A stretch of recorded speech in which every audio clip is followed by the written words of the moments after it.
Doctor Sandeep, क्या रियायत की बात देखते हैं आप? जिस तरीके से ट्रंप ने साफ ऐलान कर दिया कि भारत ज्यादा टैरिफ लगाता रहा है, अब हम उसी के सापेक्ष और ज्यादा टैरिफ लगाने का काम करेंगे, उसी तरीके से टैरिफ लगाएंगे। तो रियायत की बात एक, कि क्या कुछ ऐसा रियायत देखते हैं। दूसरा, एक दर्शक है हमारे कह रहे हैं कि भाई गला पकड़ लिया का क्या मतलब होता है? अरे भाई, देश में पिछले 10 साल से मीडिया प्रेस कॉन्फ्रेंस का इंतजार कर रही है। देखिएगा, इनके पहले भी 10 साल का एक कार्यकाल डॉक्टर मनमोहन सिंह ने किया था। उनको तो मौन मोहन कहा जाता था, उसके बावजूद भी 117 119 प्रेस कॉन्फ्रेंस उन्होंने कर डाली थी। तो इस लिहाज से इसको गला पकड़ना ही कहा जाता है। वो भी देश में आज की तारीख में हिम्मत नहीं है कि जाकर के कोई उनसे सवाल पूछे। वो आम चूस के खाना पर्स रखना वो अलग बात हो सकती है, लेकिन विदेश में उनसे जाकर के अडानी साहब को सवाल पूछा गया, जबरिया उनसे प्रेस कॉन्फ्रेंस कराई गई। इसलिए ये सवाल है कि मीडिया ने फाइनली गला पकड़ ही लिया।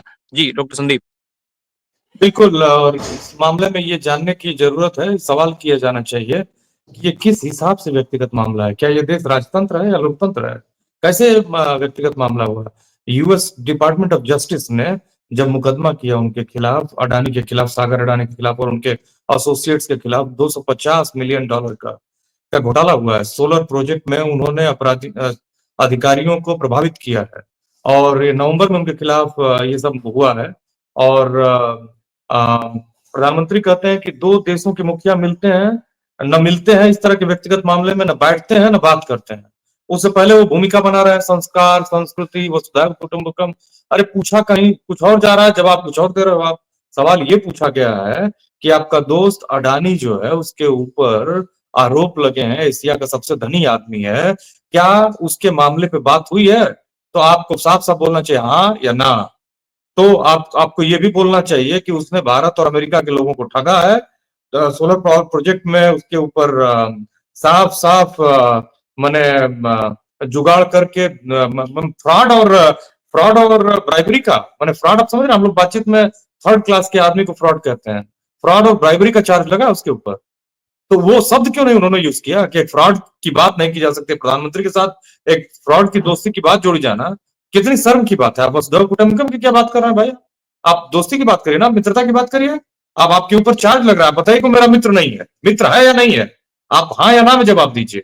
आप कोई आम आदमी नहीं है, इस देश के सबसे पहले आदमी है, मैंने प्रधानमंत्री है इस देश के। तो बताइए कि वो है या नहीं है तो क्यों है? आपने आप ही ने कहा था ना लोकसभा के चुनाव में 4 जून 2024 में कहा कि वो ऑटो से पैसा पहुंचाता है राहुल गांधी के यहाँ।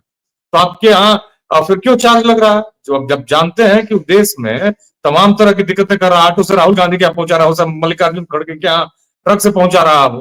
तो ऐसी स्थिति में भारत को बचाने के लिए आप क्या कर रहे हैं? आपने खुद आरोप लगाया है। वो तो बेचारा जर्नलिस्ट बहुत ही साहसी रहा होगा, अगर उसको मालूम रहता भारत के चीजों के बारे में तो आगे वो पूछता कि आप ही ने लगाया था और आप बात कर रहे हैं कि ऐसे न मिलते हैं, न बैठते हैं, न बातें करते हैं।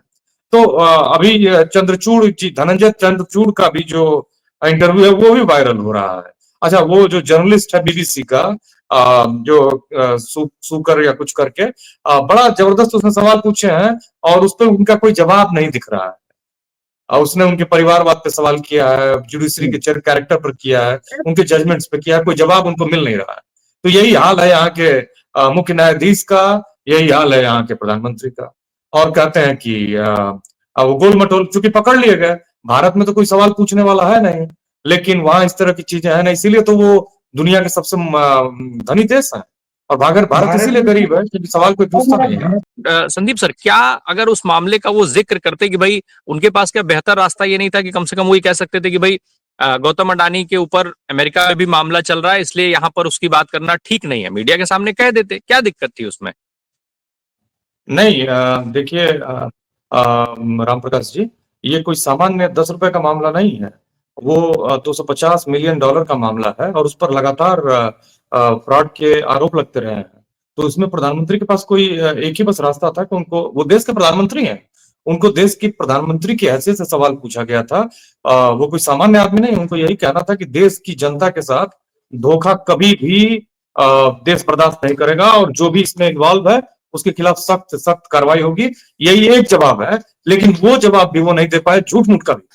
इससे साफ साफ उन्होंने जो कहा है कि व्यक्तिगत मामला है, उससे ये बता रहे हैं कि उनका और उनका व्यक्तिगत मामला है। तो फिर भाई आप व्यक्ति, मैंने ये कोई ये देश चला रहे हैं ना, आप कोई आप पर्सनल रिलेशन थोड़े चला रहे हैं आप। एक how can you protect fraud who is involve in bribery? तो ये जो मामला है वो साफ साफ वो अपने इस लूज स्टेटमेंट से पूरा घिर गए हैं और सच्चाई बाहर आ गई है कि ये उनका और अडानी का व्यक्तिगत मामला है। और देश कहीं भी चला जाए, ये दोनों अपने लाभ मैंने अपने घाटे को, अपने नुकसान को कैसे भी भरपाई करेंगे, और प्रधानमंत्री उसमें इन्वॉल्व है। ये उनका व्यक्तिगत मामला है। वो उससे पहले बात क्या करते हैं? उससे पहले बात करते हैं सभ्यता, संस्कृति और वसुधैव कुटुंबकम की, कि पूरी वसुधा हमारी कुटुंब है, पूरी धरती हमारी कुटुंब है। और उसके बाद अडानी जो है उनका व्यक्तिगत मामला है। मतलब कि ये जो मामला है वो पूरे उनके संज्ञान में है और वो जानते हैं। और ये व्यक्तिगत मामला, इसकी यहाँ पे इस औपचारिक बात मत करिए, औपचारिक अवसर पर इसकी बात मत करिए प्रधानमंत्री से कि ये, क्योंकि उसका व्यक्तिगत मामला है। अब इस पे सवाल नहीं किया जा सकता, भारत में किसी की हैसियत नहीं तो आप कैसे कर रहे हैं? ये उसका एक इनडायरेक्ट जवाब है जो बहुत ही गलत है। एक प्रधानमंत्री को साफ साफ कहना चाहिए कि इस तरह की चीजें नहीं होनी चाहिए, और मैं उसको हर कीमत पर रोकूंगा। तो फिर जो आप चार्ज लगा रहे हैं अरविंद केजरीवाल पर शराब घोटाले का, तो फिर आप कहां से उससे बरी हैं? इसमें साफ साफ उनका इन्वॉल्वमेंट दिख रहा है, और इस स्टेटमेंट से वो घिर गए हैं, फंस गए हैं। और मुझे लगता है कि 1 घंटे का इंटरव्यू देना हो तो वो ठीक से इसको डिफेंड नहीं कर पाएंगे। अब तो एक्चुअली विपक्ष को जेपीसी की जगह पे कहना चाहिए कि 1 घंटा वो खाली बस हमारे इंटरोगेशन का, हमारे इंटरव्यू का जवाब देते हैं, बस उसी में फंस जाएंगे। इतने तीखे सवाल हैं कि उसमें वो बच नहीं सकते हैं, इतने भीतर तक गिरे हुए हैं। और ये लोग कहते हैं कि हम एकदम ईमानदार हैं, ऑटो से वो अडानी राहुल गांधी के यहाँ पैसा पहुंचाता है। संदीप सर, जो अभी ओम सैनी सर ने बात कही, वो बड़ी इंटरेस्टिंग चीज मुझे एक ध्यान आ रही है। जरा मुझे ये बताएं कि प्रेस कॉन्फ्रेंस कर लेना ज्यादा आसान काम है, या उस प्रेस कॉन्फ्रेंस में या मीडिया के सामने आकर के ये कह देना कि गौतम अडानी साहब मेरे मित्र हैं?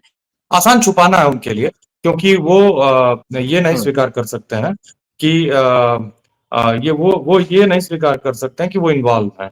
इन्वॉल्व होने के बाद वो एक्सपोज हो जाएंगे और कुछ बचेगा नहीं, वो हकीकत निकल के बाहर आ जाएगी।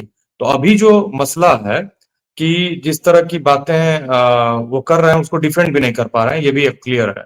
तो जो वो आदर्श और ईमानदारी का चोला ओढ़कर आए थे, वो पूरी तरह से एक्सपोज हो चुके हैं। लेकिन एक और चीज मैं जोड़ देना चाहूंगा राम प्रकाश जी, कि उनका हाल कालिदास की तरह है। कालिदास के जीवन में 2 फेज थे। जो पहला फेज था वो निरापड़ और एक महामूर्ख थे, जिस डाल पर बैठे थे उसी डाल को काट रहे थे।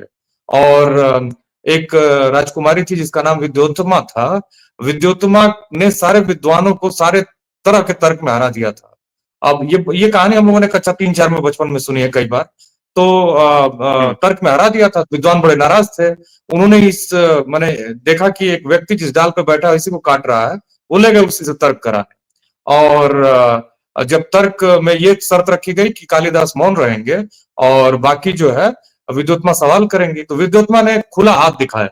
तो कालिदास ने सोचा कि थप्पड़ मारने वाली है, तो उन्होंने उसको घूंसा दिखाया। और विद्योत्तमा जो थी विद्वान थी, तो उसने सोचा कि इंद्रियां तो 5 हैं और नियंत्रित होती हैं मन से, तो ये व्यक्ति जो है उस पर नियंत्रण की बात कर रहा है, जैसे 5 इंद्रियों के पे नियंत्रण, और उसको एक जगह नियंत्रित करने की बात कर रहा है। और वो समझी कि इसने सही उत्तर दिया, शादी हो गई। शादी के बाद एक दूसरे, ये दोनों पति पत्नी घूमने जा रहे थे, तो घूमते समय ऊंट देखा विद्योत्तमा ने, और उसने उनसे पूछा कि किम तेत, या संस्कृत में। तो कालिदास जो थे वो उट्र बोले, तो उट्र बोलते उसने समझ लिया कि महामूर्ख आदमी है। और फिर उसने कहा कि आप जाइए, जब तक ज्ञान नहीं लेके आएंगे तब तक अब आपसे मेरा कोई संबंध नहीं होगा। तो यही हाल है कि जब तक वो मौन है तब तक वो सुंदर दिखते हैं, बट छुपा लेते हैं। लेकिन मुंह खोलते ही अगर वो टकराए विद्वानों से, पत्रकारों से, जो सवाल पूछ सकते हैं। अब वो अगर चैलेंज है राहुल गांधी, तो बस एक ट्वीट लिख दें कि जिस व्यक्ति ने धनंजय चंद्रचूड़ का इंटरव्यू लिया है, उस बीबीसी के पत्रकार को मोदी जी इंटरव्यू बस दिखा दें, मैंने बस दे दें, अगला लोकसभा चुनाव नहीं लड़ेगा विपक्ष, बस वो उसको 1 घंटे का इंटरव्यू दे दें। और उसके बाद वहां से निकला बिना पानी पिए। करण थापर के तो इंटरव्यू को वो पानी पिला दिया था, करण थापर ने पानी पी के छोड़ के भाग आए थे। वो उसको, क्या नाम है उसका, सुकर कुछ नाम है उस बीबीसी के पत्रकार का, 1 घंटा हार्ट टॉक के लिए वो जाना जाता, उसका एक एपिसोड होता था। वो 1 घंटा इंटरव्यू बस दिखा दें, कोई मैंने वो अपने को डिफेंड कर लें, असंभव है राम प्रकाश जी। ये बस इस देश में क्योंकि मीडिया से सारी चीजें नियंत्रित हो रही हैं। रूबिका लियाकत युग में हम चले आए हैं पत्रकारिता के, और रूबिका लियाकत और वो ये जो चित्रा त्रिपाठी, अंजना मोदी कश्यप और इस तरह का जो युग है पत्रकारिता का, उस युग में वो बच रहे हैं। बाकी अगर एक ईमानदार पत्रकार खड़ा हो जाए कुछ बस एक पर्चा लेके, वो भाग खड़े होंगे उल्टे पर। जी